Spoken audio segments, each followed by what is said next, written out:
Alright, so here we are. We're going to take a look at the Allen & Heath dLive series. This happens to be an S5000 console, and we're actually going to be looking at probably an S7000, which is the exact same hardware, the exact same software, but the exception is this has 12 faders, 8 and 8. We will be looking at an S7000 that has 12, 12, and 12, so it has an additional 8 faders.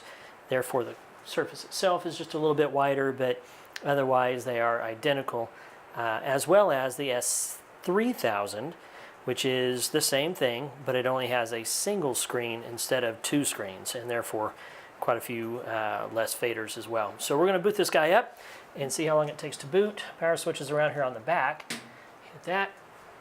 So there is a mix rack connected, and it's back behind the rest of the console here.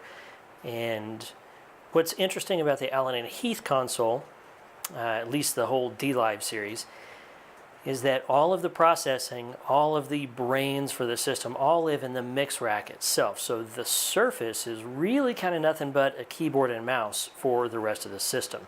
Obviously rotary encoders, all the buttons, the faders, and all of those things, but all of that is just in addition to what's in the mix rack. So an advantage of that is that if in the middle of my show somebody trips over the power cord, or this thing dies, a power supply goes out, or whatever, no audio stops working at all. Everything continues to pass audio, everything continues to work.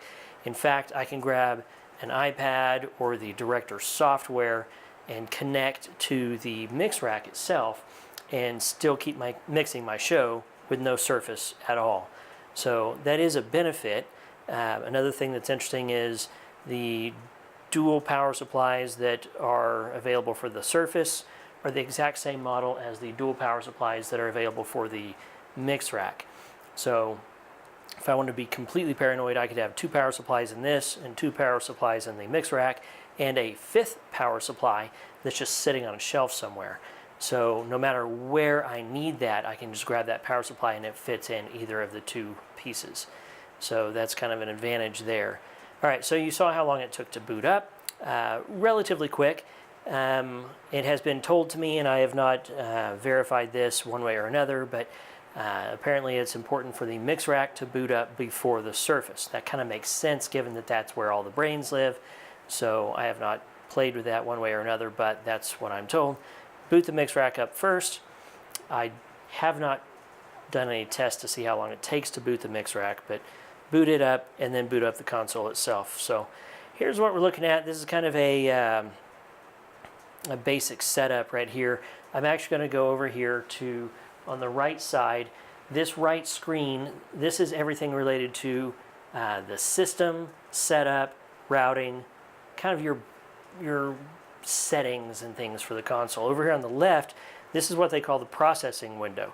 So when you select a channel, everything related to that channel is going to show up over here as far as the channel strip, EQ, compression, all of those kinds of things. So all processing happens over here, channel processing happens over here, all system processing, routing, scenes, all of that stuff happens on the right screen.